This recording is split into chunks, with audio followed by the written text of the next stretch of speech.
영문 계약서 읽는 법. 안녕하세요. 변호사 생활을 시작하고 처음 영문 계약서를 받아드셨던 날 기억하십니까? 두툼한 문서를 펼치면 단어 하나하나는 눈에 익은데 이상하게 전체가 읽히지 않는 경험. 저도 그랬고 아마 거의 모든 한국 변호사가 그랬을 겁니다.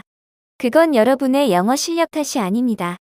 영미법 계약 문화 자체가 우리가 익숙한 한국의 대리법 계약 문화와 근본적으로 다르기 때문입니다. 오늘과 다음 시간 두 차례에 걸쳐서 저는 여러분과 함께 영문 계약서를 읽는 법을 이야기해 보려고 합니다. 단순히 용어를 외우는 수준이 아니라 영미계 계약이라는 장르 자체를 어떻게 읽어내야 하는지, 그래서 어떤 영문 계약서를 만나도 길을 잃지 않는 그런 감각을 함께 만들어 보고 싶습니다. 오늘 제1부에서는 세 가지 큰 주제를 다룹니다. 첫 번째, 한국 계약서와 영미계 계약서의 가장 큰 차이는 무엇인가? 그 차이를 모른 채로 영문 계약서를 읽으면 왜 위험한가? 두 번째, 반드시 주의해야 할 용어와 미묘한 어법의 차이. 조동사 하나, 접속사 하나가 의무 강도를 어떻게 바꾸는지. 세 번째, 영문 계약서의 기본 구조와 제가 권하는 읽는 순서, 이른바 3회독 원칙.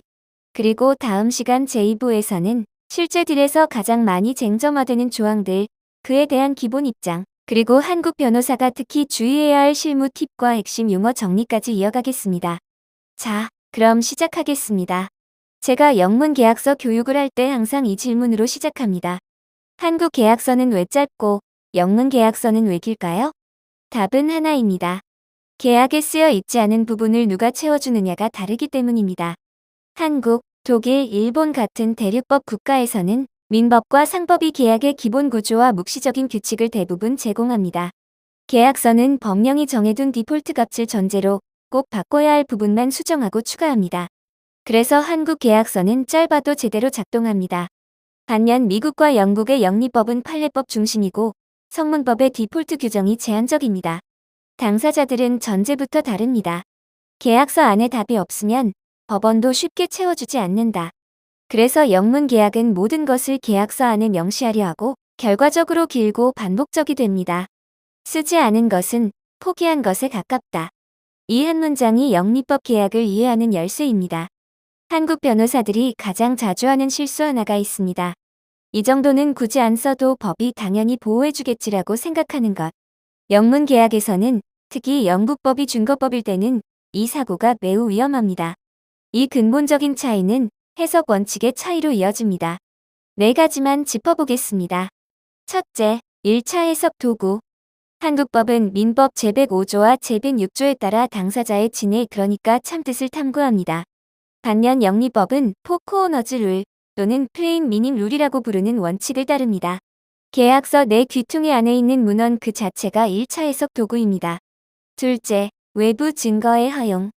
한국법은 협상경과 거래 관행 이런 것들을 폭넓게 참작합니다. 영미법은 8월 에버던스 룰, 즉 구두 증거 배제, 원칙에 따라 외부 증거를 원칙적으로 배제합니다. 특히 계약서에 인타이얼 어그리먼트, 완전합의 조항이 들어있으면 더욱 엄격해집니다. 셋째, 신의 측의 역할. 한국 민법 제2조는 신의 성실의 원칙을 선언하고 법원이 계약을 적극적으로 보충하고 수정할 수 있도록 해줍니다. 그런데 영미법에서는 그렇지 않습니다. 미국 UCC 즉 통일상법전의 제1조 제300사항은 신의 측을 이행과 집행관계에서만 적용하도록 제한합니다. 영국법에 이르면 더 엄격해서 일반적 신의 측 그 자체를 인정하지 않는 경향이 있습니다. 넷째, 계약 수정. 한국에서는 구두 합의도 효력이 있을 수 있지만 영문 계약에 노후할 마디피케이션 조항이 있으면 반드시 서면으로만 수정이 가능합니다. 이 지점에서 제가 강하게 강조드리고 싶은 말씀이 있습니다. 신의 측에 기대지 마십시오.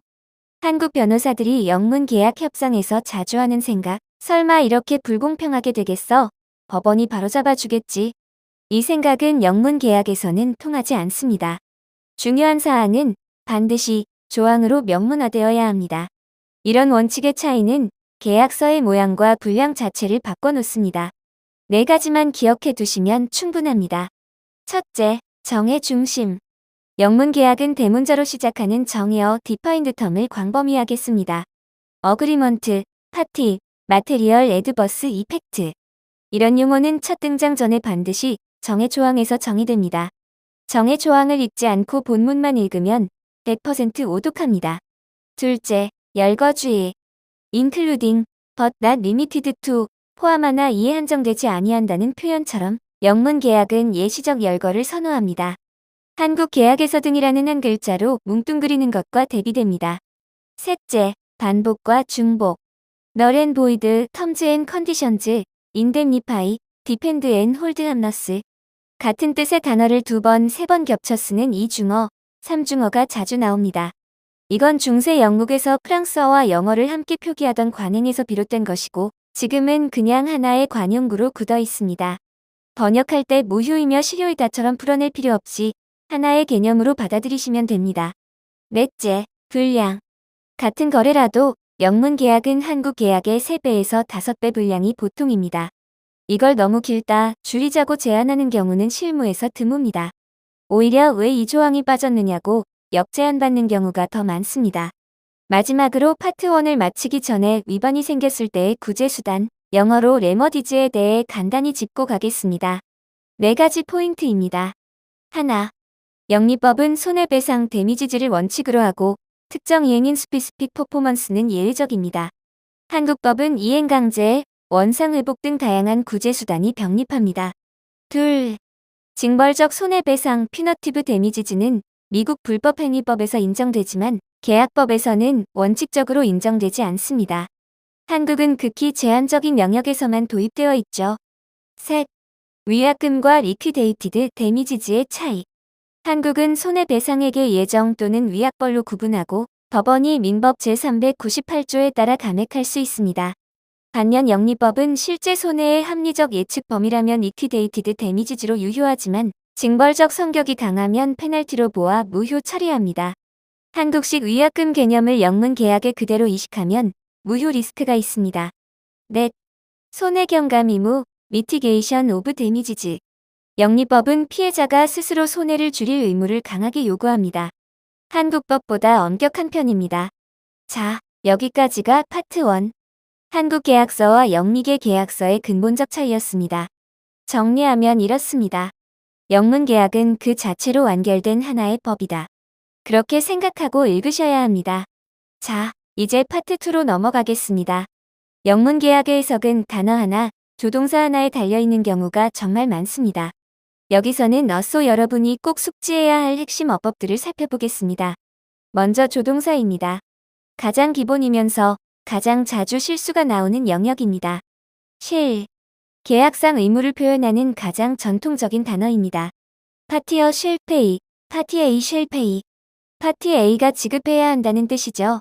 현대 미국 실무, 특히 플레인 잉글리시 운동의 영향을 받은 계약에서는 shall 대신 must 또는 will을 쓰는 경향이 있습니다.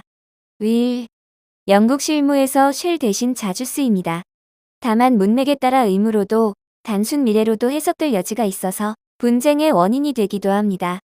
중요한 의무를 표현할 때는 shall 또는 must를 쓰는 것을 권합니다. must. 강한 의무를 나타내는데 특히 조건이나 자격 요건을 나타낼 때 자주 씁니다.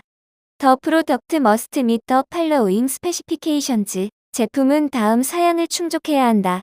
이런 식이죠. may. 권리와 재량을 나타냅니다. 할 수 있다라는 뜻이고 행사 여부는 자유입니다. Buyer may terminate. Buyer may terminate. 매수인이 해지할 수 있다. 그러니까 매수인의 권리이지 의무가 아닙니다. shall과 may의 구분이 극히 중요합니다. 그런데 주의할 것이 하나 있습니다. may not은 may의 단순한 부정이 아닙니다. 매우 강한 금지입니다. 긍정문의 may는 할 수 있다 정도의 부드러운 재량이지만 부정문의 may not은 해서는 안 된다라는 엄중한 금지가 됩니다. cannot보다 계약에서 더 선호되는 표현입니다. 그 외에 몇 가지만 추가로 is entitled to는 이미 부여된 권리를 전제로 한 표현이고 agrees to는 shall 과거의 같은 효과를 가집니다. 반면 should는 권고 수준이어서 법적 의무인지 불명확합니다. should가 계약서에 등장하면 위험 신호로 보시고 shall이나 must로 고쳐달라고 요구하는 것이 좋습니다. 그래서 shall을 만나면 저는 어쏘들에게 항상 4가지를 체크하라고 합니다. 하나, 주어가 누구인가? 둘, 무엇을 해야 하는지 목적 행위가 구체적인가? 셋, 이행 시기와 장소가 명시되어 있는가?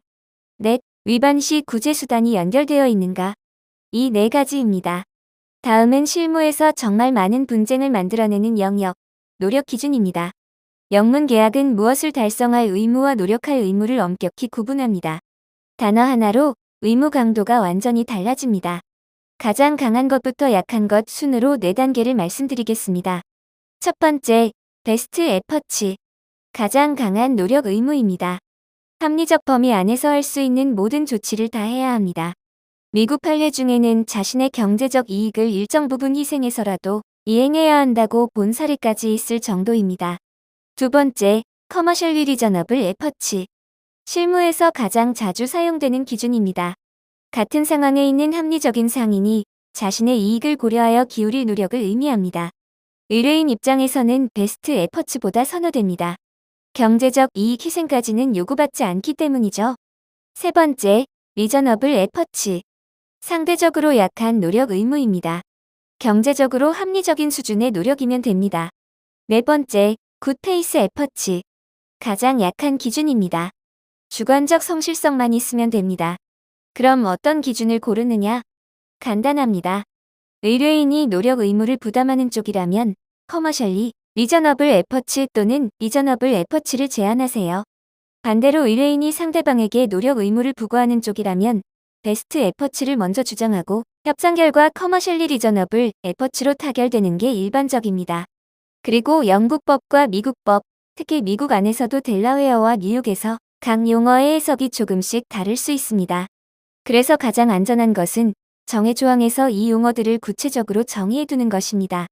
다음은 책임의 범위를 조절하는 두 가지 장치입니다. 먼저 중요성, 마테리얼리티에 관련된 용어들. 마테리얼 또는 마테리얼이라는 단어는 중대한이라는 뜻입니다. 다만 한국어 중대한보다는 다소 완화된 뉘앙스라는 점을 기억해 주세요. 실무에서 자주 보는 표현이 마테리얼 애드버스 이펙트, 줄여서 메이입니다. 마테리얼 애드버스 체인지, 맥이라고도 합니다. 번역하면 중대한 부정적 영향이죠. M&A 계약이나 대출 계약에서 거래를 중단시키거나 조건을 재협상할 수 있는 핵심 방아쇠 역할을 합니다.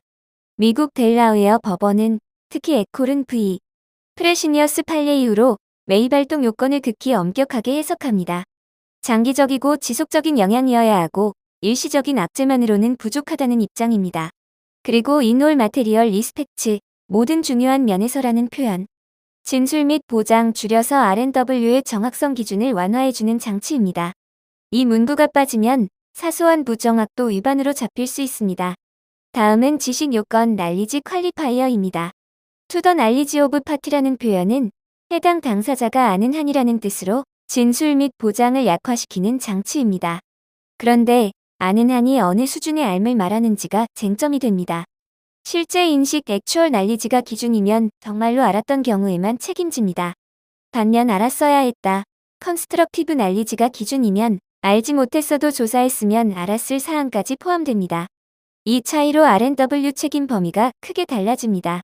또 하나 날리지 오브 더 컴퍼니, 회사의 지식이라고 쓰면 어느 임직원의 인식까지 포함하는지 모호합니다. 안전하게 하려면 정해 조항에서 더 액추얼 날리지 오브 CEO, CFO, 제너럴 카운슬, 대표이사, 재무이사, 법무담당 최고 책임자의 실제 인식, 이런 식으로 특정해두는 것이 좋습니다. 다음은 작은 단어 하나가 조항의 의미를 뒤집는 접속사와 한정어 이야기입니다. 6가지만 짚겠습니다. 하나, and와 or. 원칙은 단순합니다. and는 누적, or는 택일. 그런데 문맥에 따라 and or로 해석되어 분쟁이 자주 납니다. 실무에서는 모호성 때문에 and or 표현 자체를 기피하고 대신 A or B, or both 이런 식으로 명확히 씁니다. 둘, including 또는 including without limitation. 영미법의 에이저스 댐 제너리스, 같은 종류에 한정하여 해석한다는 원칙을 배제하기 위한 장치입니다. including, but not limited to와 including without limitation은 같은 뜻의 관용구입니다. 셋, such as. 예시적이며 제한적으로 해석될 가능성이 있습니다. including보다 약합니다. 포괄적 의미로 쓰고 싶다면 including을 권장합니다. 넷, notwithstanding. 에도 불구하고라는 뜻인데 다른 조항을 뒤집는 강력한 표현입니다. notwithstanding anything to the contrary in this agreement로 시작하는 조항을 만나면 바짝 긴장하셔야 합니다. 이 조항이 다른 모든 조항에 우선한다는 뜻이니까요. 5. subject to notwithstanding과 반대입니다. 에 따른다, 제약된다는 뜻이고 이 조항이 다른 조항에 종속된다는 의미입니다. 6. provided that, provided, however 단서 조항입니다. 한국어로 다만에 해당하죠. 앞 조항의 예외를 만드는 중요한 장치인데 놓치면 조항 전체의 의미가 뒤집힙니다. 그리고 hereunder, here of, there of 같은 고풍스러운 표현들.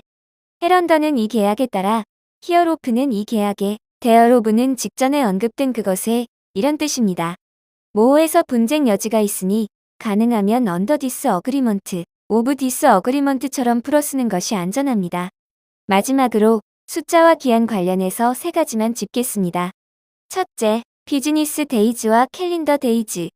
계약서에서 그냥 데이즈라고만 쓰면 보통 캘린더 데이즈, 즉 여길로 해석됩니다. 영업일을 의미하려면 반드시 비즈니스 데이즈로 명시해야 하고요. 더 나아가서 어느 도시 기준 영업일인지도 문제가 됩니다. 비즈니스 데이인 뉴욕 앤 서울, 뉴욕과 서울의 영업일, 이런 식으로 정의하는 것이 안전합니다. 둘째, 기한의 표현. within X days, no later than X days, and least X days. 3개가 다 다릅니다. within은 그 기간 안에 아무 때나, no later than은 해당 시점 직전까지, and least는 최소 간격. 통지 조항, 노티스 클로즈에서 특히 중요합니다. 셋째, 숫자 표기. $10,000, 달러 표시 1만 달러처럼 문자와 숫자를 병기하는 게 관행인데 문자와 숫자가 충돌하면 문자가 우선한다는 해석 원칙이 있습니다. 그러니 작성할 때 반드시 두 표기가 일치하는지 확인해야 합니다. 자, 파트 3로 넘어갑니다. 이제 한국과 영미의 차이, 용어의 미묘함을 어느 정도 머리에 넣으셨다면 그 다음은 어떻게 읽을 것인가입니다. 먼저 구조부터. 거의 모든 영문 계약서는 비슷한 순서로 구성되어 있습니다.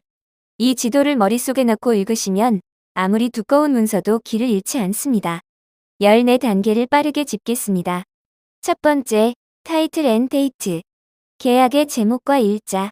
이때 as of라는 표현으로 소급 일자를 설정할 수 있고 이펙티브 데이트와 엑스큐션 데이트가 다를 수 있다는 점 기억하세요. 두 번째, 파티즈.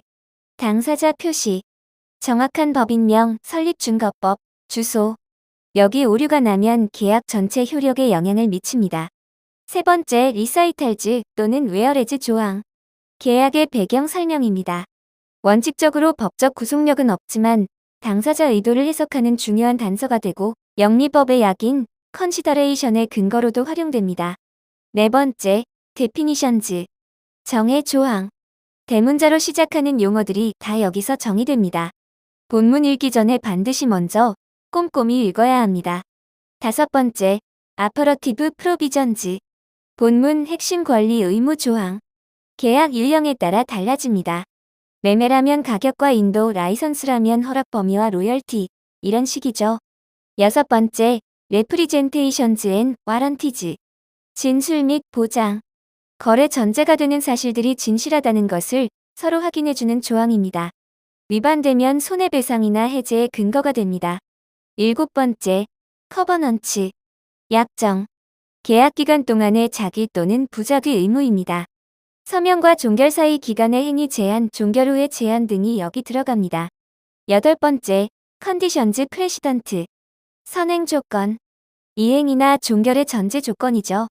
충족 안 되면 이행을 거절할 수 있습니다. 아홉 번째, 인뎀너피케이션. 면책 또는 보상 조항. 손해가 났을 때 누가, 얼마나, 어떤 절차로 배상하는지. 이건 파트 2의 제2부에서 더 자세히 다룰 겁니다. 열 번째, 터미네이션. 해지와 해제. 사유, 절차, 효과. 자동 해지인지 통지 해지인지 큐어 피리오드, 즉 치유 기간이 있는지. 11번째, 컨피덴시얼리티. 비밀 유지. 대상 정보의 범위, 예외 기간, 그리고 계약 종료 후에도 살아남는 서바이벌 조항. 12번째, 미셀레니어스. 흔히 보일러플레이트, 우리말로 항상 쓰이는 관용 조항이라는 영역입니다. 거버닝 로, 준거법. 디스퓨트 레솔루션, 분쟁 해결. 노티시즈, 통지, 어사인먼트, 양도, 인타이얼 어그리먼트, 세브러빌리티, 웨이버, 포스마저 불가항력, 카운터파츠. 이 보일러플레이트라는 이름 때문에 가볍게 넘어가기 쉬운데 실제 분쟁에서 승패를 가르는 경우가 정말 많습니다. 13번째, 시그니처 블럭, 서명란. 서명자의 대리권과 직책을 반드시 확인해야 합니다. 마지막 14번째, 시길즈 이그지비츠, 어넥시즈, 별첨입니다. 특히 디스클로저 스케줄, 공개 목록은 진술 및 보장과 연결되어 있어서 실무상 본문 못지않게 중요합니다. 자, 이 14단계가 거의 모든 영문 계약의 뼈대입니다. 구조를 알았다면 다음은 어떻게 읽느냐입니다. 저는 어쏘들에게 항상 3회독 원칙을 권합니다. 계약서는 한번 읽고 끝내는 문서가 아닙니다. 제1독, 구조 파악 단계입니다. 15분에서 30분 정도 씁니다. 표지, 당사자, 이사이탈지를 읽어서 거래의 큰 그림을 잡습니다. 누가, 누구와 무엇을 왜 하는 거래인지 한 문장으로 요약할 수 있어야 합니다. 그 다음 목차를 보고 각 조의 제목만 흐르면서 정의 본문, R&W, 면책, 종료, 일반 조항의 위치를 머릿속에 지도화합니다. 그리고 시딜즈, 이그지비츠 목록을 확인합니다. 본문 읽기 전에 별점의 존재를 알아야 누락을 방지할 수 있거든요. 제2독, 핵심 조항 심독 단계입니다. 2시간에서 4시간 걸립니다. 먼저 정의 조항을 정독합니다. 특히 비즈니스, 마테리얼 애드버스 이펙트, 어플리에이트, 컨피덴셜 인퍼메이션 같은 용어는 정의 범위가 그대로 분쟁의 시발점이 되니 꼼꼼히 보셔야 합니다. 그 다음 본문 이행 조항을 읽으면서 의뢰인의 의무, 권리, 가격, 기한을 체크리스트로 정리합니다. 그리고 여기서 중요한 포인트. R&W 커버넌츠 인뎀너피케이션은 반드시 연결해서 읽으십시오. 어떤 R&W 위반이 어떤 면책으로 이어지고 어떤 한도와 기간까지 책임지는가. 이 삼각관계를 파악해야 합니다. 마지막으로 터미네이션 디스퓨트 레솔루션, 거버닝 롤을 묶어서 봅니다. 무엇이 잘못되면 어떻게 빠져나올 수 있는가. 이게 협상력의 원천이니까요. 제3독, 리스크 플래깅 단계입니다. 1시간에서 2시간. 실, 머스트, 라지드 스탠딩, 프로바이디드 댓, 서브젝트 투 이런 표현에 모두 마킹하면서 각각의 의뢰인에게 불리한지 검토합니다. 숫자와 기간, 금액, 한도에 모두 마킹합니다. 산정 기준, 통화, 반올림 방식, 이자 계산의 360일 기준인지 365일 기준인지 이런 것까지요. 크로스 레퍼런스, 교차 참조도 추적합니다. 퍼스원트 투 섹션 X가 실제로 그 조항을 가리키고 있는지, 조 번호 오류는 없는지, 의외로 실수가 자주 있습니다. 그리고 마지막으로 디스클로저 스케줄과 R&W를 맞춰봅니다. 공개사항이 R&W 범위에서 제외되고 있는지, 어느 R&W의 어느 부분에 연결되는지. 제가 YK에서 어쏘들에게 첫 드래프트를 받을 때 꼭 확인하라고 하는 7가지가 있습니다. 빠르게 정리해드리겠습니다. 하나, 정의 조항에서 애매하거나 지나치게 광범위한 용어. 둘, 일방에게 불리하게 설계된 라지드 스탠딩 또는 프로바이디드 댓 단서. 셋, 베스트 에퍼츠, 리저너블 에퍼츠 기준이 어느 쪽에 유리하게 선택되는지. 넷, 면책 한도 캡 존속 기간 서바이블, 최저한도 디 미니미즈와 바스키 수치. 다섯, 거버닝 로 포럼 셀렉션, 아비트레이션 조항. 분쟁 발생 시 결정적입니다. 여섯, 어사인먼트 제한 조항과 체인지 오브 컨트롤 조항. 일곱, 인타이얼 어그리먼트, 노 오랄 마디피케이션, 웨이버 조항. 이 7가지는 계약서 검토하시면서 반드시 별도 메모로 정리해 파트너에게 보고해주세요. 자, 제1부를 마무리할 시간입니다. 오늘 우리는 3가지를 함께 봤습니다. 첫째, 한국 계약서와 영미계 계약서의 근본적 차이. 핵심은 계약의 빈자리를 누가 채우느냐였습니다. 대륙법은 법령이 채워주고 영미법은 계약서 자체가 채워야 합니다. 그래서 영문 계약은 길고 쓰지 않은 것은 포기한 것이라는 정신으로 작성됩니다. 둘째, 단어와 어법의 미묘한 차이. 쉘과 메인은 의무와 권리를 가르고 메인앗은 강한 금지입니다. 베스트 에퍼츠에서 굿 페이스 에퍼츠까지 노력 기준은 4단계로 의무 강도가 달라집니다. 라지드 스탠딩은 다른 조항을 뒤집고 프로바이디드 댓은 단서를 만듭니다. 이 작은 단어들이 조항의 운명을 결정합니다. 셋째, 영문 계약의 14단 구조와 3회독 원칙. 정의부터 별점까지 모든 영문 계약은 비슷한 지도를 따릅니다. 그리고 한 번에 다 읽으려 하지 마시고 구조 파악, 심독, 리스크 플래깅의 3단계로 나눠서 접근하세요. 다음 시간 제2부에서는 본격적으로 실전으로 들어갑니다. R&W와 면책, 책임 제한, 해지 준거법, 보일러플레이트까지 실제 딜에서 어느 포지션에서 어떻게 싸워야 하는지를 짚어볼 예정입니다. 그리고 마지막에는 자주 쓰는 용어 글라서리도 함께 정리해드리겠습니다. 오늘도 끝까지 들어주셔서 감사합니다. 다음 시간에 뵙겠습니다.